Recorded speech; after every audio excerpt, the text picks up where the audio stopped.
Hello everyone. जैसा कि आपको ब्लैक बोर्ड पे दिख रहा है कि हम आज क्या पढ़ने वाले हैं, घर्षण या फिर घर्षण बल। तो मैं आपको इस क्लास में ये इस घर्षण बल का जो भी थ्योरेटिकल चीज़ें हैं ये सारी चीज़ें मैं नहीं समझाने वाला। ये सारी चीज़ें मैंने आपको पीडीएफ के माध्यम से भेज दिया है व्हाट्सएप ग्रुप में। तो आप उस पीडीएफ को डाउनलोड कर लेंगे और जो भी इसकी थ्योरेटिकल चीज़ें हैं उनको अपनी नोटबुक में नोट करके उसे लर्न कर लेंगे, रीड कर लेंगे। ठीक। फिर भी मैं घर्षण क्या होता है इसको थोड़ा सा बताना चाहूँगा। तो समझते हैं कि ये घर्षण क्या है। तो देखिए, ये जो घर्षण है या फिर जिसको हम घर्षण बल बोलते हैं, ये एक प्रकार का प्रतिक्रिया बल है। प्रतिक्रिया बल यानी विरोधी बल है। तो ये विरोधी बल कैसे काम करता है? तो ये विरोधी बल जो है ये दो वस्तुओं के सतहों के बीच काम करता है। जैसे कि हमारे पास एक वस्तु ये है, दूसरी वस्तु हमारे पास ये एक है, और जब इस वस्तु को हम इस पे स्लाइड कराना चाहेंगे, ठीक, जब इसमें हम फिसलाना चाहेंगे तो इसके विपरीत अगर हम इसको इधर फिसलाएंगे तो इसके विपरीत इस तरफ एक विरोधी बल काम करेगा। अगर हम इसको इधर फिसलाना चाहेंगे तो इसके इस तरफ विपरीत दिशा में एक विरोधी बल काम करेगा, जिसे हम बोल रहे हैं प्रतिक्रिया बल यानी रिएक्शन फोर्स। और उसी रिएक्शन फोर्स को हम बोलते हैं घर्षण बल। आखिर ये घर्षण बल होता क्या है, किस प्रकार का ये बल है? तो देखिए, हमारे प्रकृति में जितने भी प्रकार के हम बल पढ़े हैं वो 4 प्रकार के बल होते हैं। पहला बल जिसको हम जानते हैं भली भांति, गुरुत्वाकर्षण बल होता है। इसके बाद होता है स्थिर वैद्युत बल होता है, और अगला होता है चुंबकीय बल, और एक लास्ट प्रकार का बल होता है नाभिकीय बल। तो इन चारों बलों में से जो नाभिकीय बल है और एक जो चुंबकीय बल है, इनको हम ये छोटे से पैमाने में होते हैं तो इनको हम देख नहीं पाते हैं अपने आसपास। लेकिन ये जो घर्षण बल है हम अपने चारों तरफ इसको देख पाते हैं, महसूस कर पाते हैं। ठीक। तो आखिर ये घर्षण बल किस टाइप का बल है? इन चारों में से कौन से टाइप का है? 2 टाइप बचे हमारे पास, गुरुत्वाकर्षण बल और स्थिर वैद्युत बल। तो ये जो बल है ये स्थिर वैद्युत बल है। स्थिर वैद्युत बल इसलिए हुआ क्योंकि जो भी इसमें 2 वस्तुएं हैं, हर वस्तु किससे मिलकर बना हुआ है?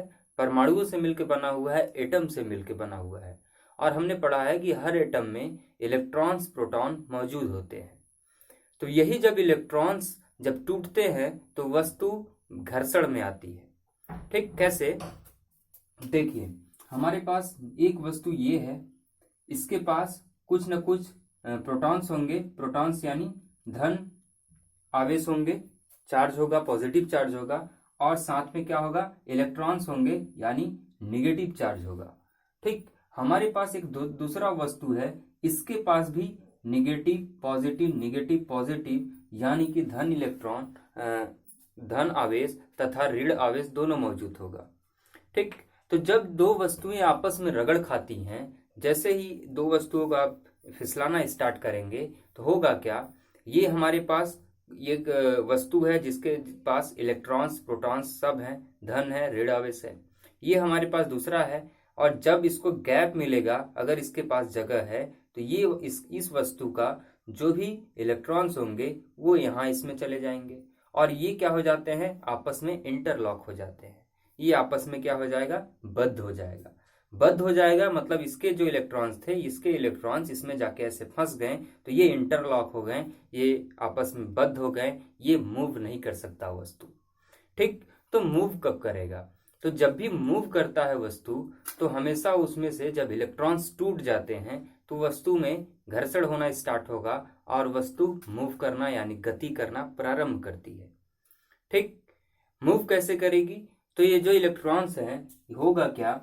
जब अगर आप अधिक बल लगाएंगे, ठीक, जो आप अप्लाइड फोर्स लगाएंगे, बल लगाएंगे, अगर वो बहुत ही ज्यादा अधिक बल हो जाएगा तो होगा क्या कि इसके इलेक्ट्रॉन्स टूटना स्टार्ट कर देते हैं। किसी एक वस्तु के इलेक्ट्रॉन्स टूटना स्टार्ट कर देंगे तो होगा क्या?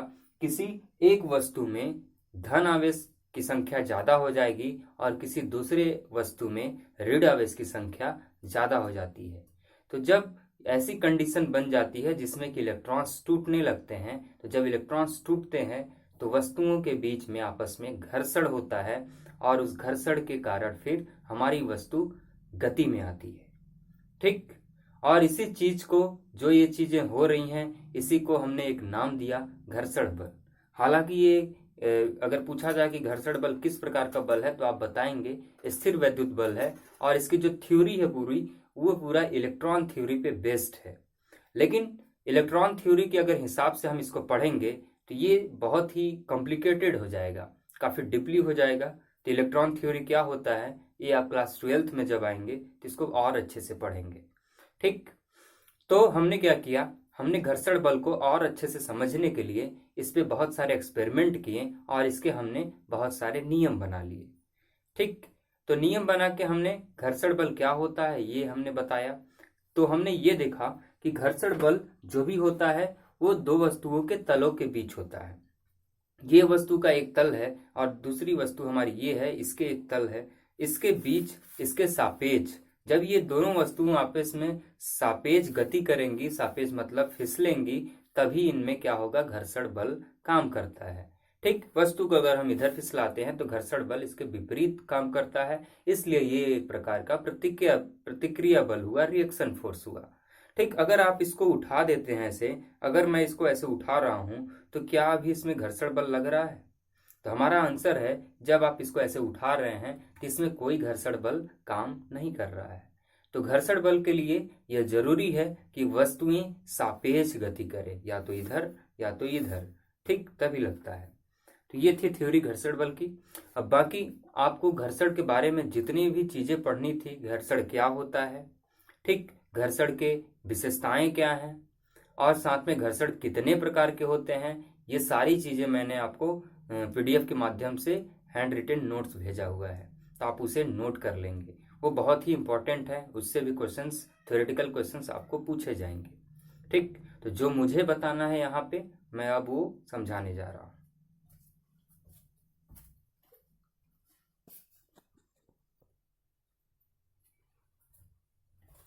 चलिए देखिए, समझते हैं कि क्या होता है ये घर्षण कोण, जिसको हम बोलते हैं एंगल ऑफ फ्रिक्शन। तो क्या होता है ये घर्षण कोण?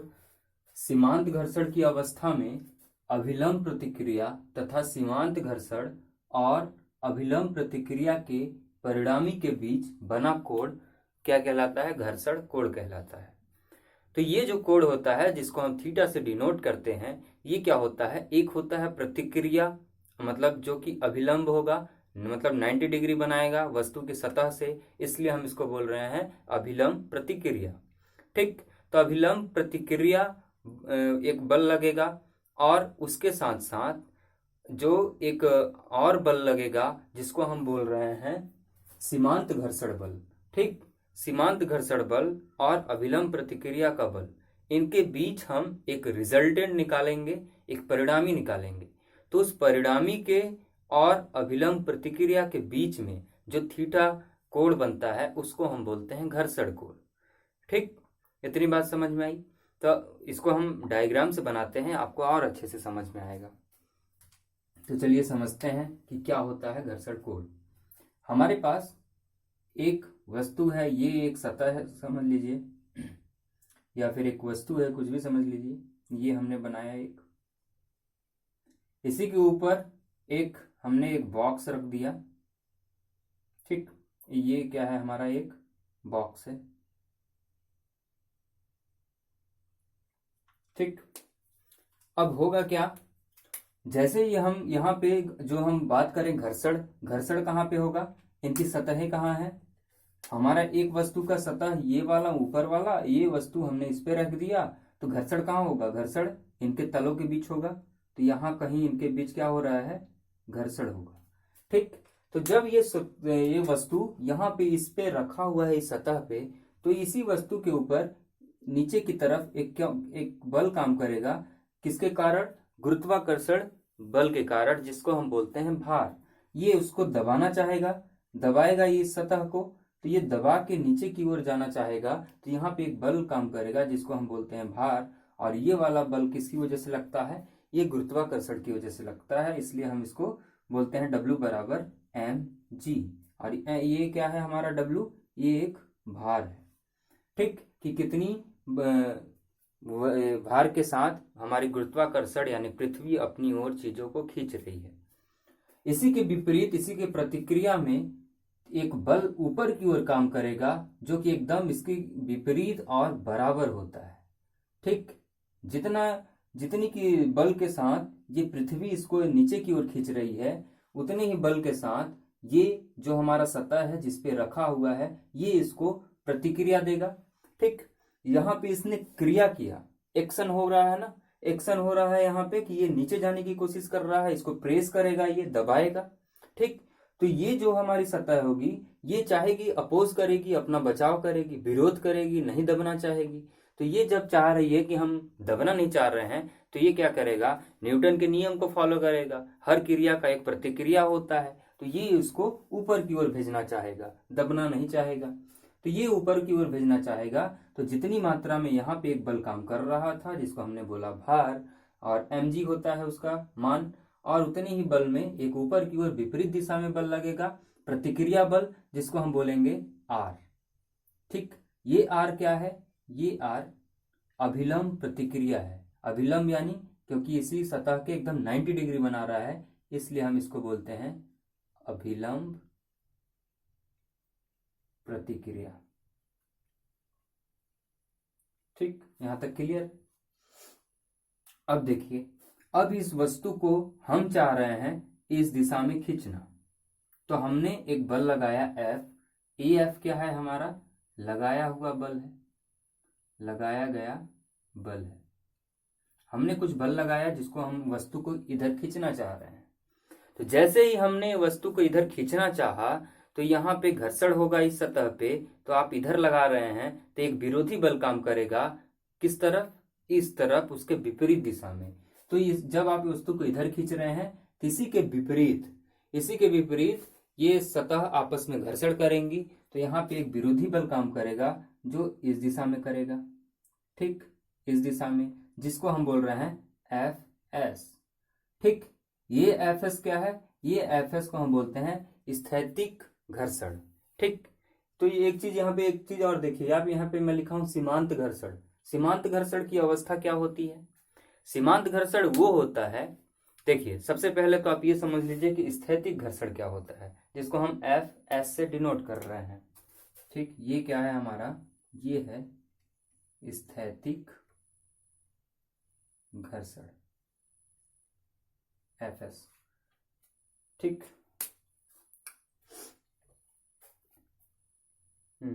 तो स्थैतिक घर्षण क्या होता है ये पहले हम समझ लेते हैं। स्थैतिक घर्षण वह घर्षण होता है जिस पर की वस्तु मूव नहीं करती है, मतलब फिसलना नहीं करती है, फिसलना स्टार्ट नहीं करती है। तो फिर ये सीमांत घर्षण क्या होता है, सीमांत घर्षण वह घर्षण होता है जो कि स्थैतिक घर्षण के मान पे डिपेंड करता है। स्थैतिक घर्षण का वह मान जिस पर की वस्तु गति करना एकदम ठीक प्रारंभ करने ही वाली रहती है या फिर कर देती है, उसको हम बोलते हैं सीमांत घर्षण। ठीक, स्थैतिक घर्षण हम कब बोलेंगे, जब वस्तु हमारी, जैसे अगर ये है स्थिर है, ये घर्षण इनमें नहीं हो रहा है, मतलब ये मूव नहीं कर रही है, ये क्या है, स्थिर है, ये इसके घर्षण के कारण ये इतना ज्यादा घर्षण है कि ये इसको फिसलाने नहीं दे रहा है, रोक के रखा हुआ है, फिक्स कर दिया है, स्थिर कर दिया हुआ है, इसको हम बोलते हैं स्थैतिक घर्षण। ठीक, जब ये वस्तु, स्थैतिक घर्षण का वह मान आ जाएगा जहां पे की वस्तु ये गति करना स्टार्ट कर देगी, चलना शुरू कर देगी, फिसलना शुरू कर देगी, तो उसको हम बोलते हैं सीमांत घर्षण। ठीक, तो हम ये जो घर्षण कोण निकालते हैं वो सीमांत घर्षण की अवस्था में निकालते हैं। तो अब ये हमें क्या फाइंड आउट करना है, ये कोण हमें कैसे बनता है। तो हमने देखा यहाँ पे ये चीजें हुई, यहाँ से हमने एक अभिलंब प्रतिक्रिया बनाया और इधर से एक स्थैतिक घर्षण बनाया, जिसको हम बोलते हैं क्या, सीमांत घर्षण। ठीक, तो आप सीधे सीधे यहाँ पे घर्षण लिख सकते हैं या फिर स्थैतिक घर्षण, कोई दिक्कत नहीं है। तो यहाँ पे फिर हमने एंगल को फाइंड आउट करने के लिए एक समांतर चतुर्भुज बनाया, ऐसे ऐसे। ठीक, एक समांतर चतुर्भुज बनाया, और ये आप इसको यहाँ पे ये केंद्र से ले जाइए, इसको ज्यादा अच्छा रहेगा ये, और यहां से फिर एक हम परिमाण बना देंगे, ये ऐसा। ठीक, एक परिमाण बनाएंगे जिसको हम कह दे रहे हैं S। ठीक, किसका किसका ये परिमाण है, ये जो हमारा सीमांत घर्षण है या फिर जिसको स्थैतिक घर्षण बोल रहे हैं, ठीक, ये सीमांत घर्षण है, इसके और अभिलंब प्रतिक्रिया यानी आर और एफएस के बीच हमने एक परिमाण बनाया। क्या बनाया? एस बनाया। ठीक, परिणामी बनाया हमने। ठीक, एस जो कि रिजल्टेंट है। तो इसके बीच जो एंगल बनेगा यहाँ पे, जिसको हम थीटा बताएंगे, उस थीटा को हम बोलते हैं घर्षण कोण। ठीक, यहां तक समझ में आया? तो इतना आप समझ लीजिए कि क्या होगा ये घर्षण कोण किसके किसके बीच बनता है। एक हमारे पास रहेगा सीमांत घर्षण और दूसरा रहेगा अभिलंब प्रतिक्रिया। इनके बीच हमने क्या बनाया? एक परिणामी बनाया। ठीक, तो उस परिणामी और अभिलंब प्रतिक्रिया के बीच जो कोण बनेगा थीटा, उसको हम बोलते हैं घर्षण कोण। अब यदि आपके मन में एक डाउट आ रहा होगा कि सर एंगल तो यहाँ भी बन सकता था, यहाँ भी बन सकता था, यहाँ भी बन सकता था, तो हमने एंगल यहाँ पे क्यों रखा है? तो ये एंगल यहाँ पे ही क्यों बनता है? इसका आंसर ये है कि जब आप वस्तु को काफी ज्यादा बल लगाएंगे, तो अगर मान लीजिए घर्षण बल बहुत अधिक बढ़ जाता है, तो इस लाइन को आप जब इधर आगे तक ले जाएंगे तो फिर ये भी बढ़ेगा, ये भी बढ़ेगा, तो ये थीटा, ये जो आप फिर से परिणामी बनाएंगे, ठीक, तो ये इधर चला जाएगा। ठीक, अगर आप इसको अगर देखिए, अगर इधर ज्यादा बल लग रहा है तो घर्षण बल अगर बढ़ा, तो ये फिर से अगर आप इस डायग्राम को ड्रॉ करेंगे तो ये कुछ आगे जाएगा, और फिर यहाँ से जब इसको मिलाएंगे एस यानी परिणामी को, तो ये थीटा का मान बढ़ जाएगा, बदल जाएगा। तो ऐसा जब हम देखते हैं, तो जब भी घर्षण बदलता है तो उस केस में थीटा का मान इसके साथ बदलता है। किसके साथ? घर्षण बल के साथ, बाकी चीजों के साथ नहीं बदलता है। इसलिए घर्षण कोण को हम यहीं पे ही दर्शाते हैं। ठीक, अब हमें ये थीटा से और क्या ज्ञात करनी रहती है, तो वो भी चीजें हम ज्ञात कर लेते हैं। ठीक, तो यहां पे हम ये देखते हैं कि tan थीटा बराबर होता है किसके? tan थीटा बराबर होता है एफएस अपॉन आर के। ठीक, एफएस क्या है? हमारा घर्षण है, स्थैतिक घर्षण है या फिर सीमांत घर्षण है। आर क्या है? आर हमारा अभिलंब प्रतिक्रिया है। तो यहाँ पे जो tan थीटा होता है वो एफएस अपॉन आर होता है, और एफएस का मान होता है, ये सीमांत घर्षण के नियम से ये होता है म्यू एस इंटू आर। ठीक, ये कहां से आया है? ये एक सीमांत घर्षण का नियम है, वहां से ये चीज आई हुई है। तो जब आप पीडीएफ में जो मैं आपको भेजा हूं उसमें थ्योरी को लिखेंगे तो ये चीज आपको समझ में आएगा कि क्या है। ये सीमांत घर्षण का नियम है, वहां से ये आया है। ठीक, तो यहां से आप क्या निकालेंगे? यहां से आप पुट कर दीजिए ये वाला वैल्यू एफएस का ऊपर, तो ये कितना हो जाएगा? tan थीटा बराबर mu s into r upon r, r r cancel, तो हमारे पास मिल जाता है tan थीटा बराबर म्यू एस। ठीक, ये हमारे पास एक फार्मूला आ जाता है घर्षण कोण का। जब आप थीटा का मान करेंगे तो tan इनवर्स उधर चला जाएगा, तो tan इनवर्स का निकाल के अगर हमारे पास ये दिया हुआ है म्यू एस, तो हम फाइंड आउट कर लेंगे घर्षण कोण कितना होगा। तो म्यू एस को क्या बोलते हैं? म्यू एस को क्या बोलते हैं? तो म्यू एस है स्थैतिक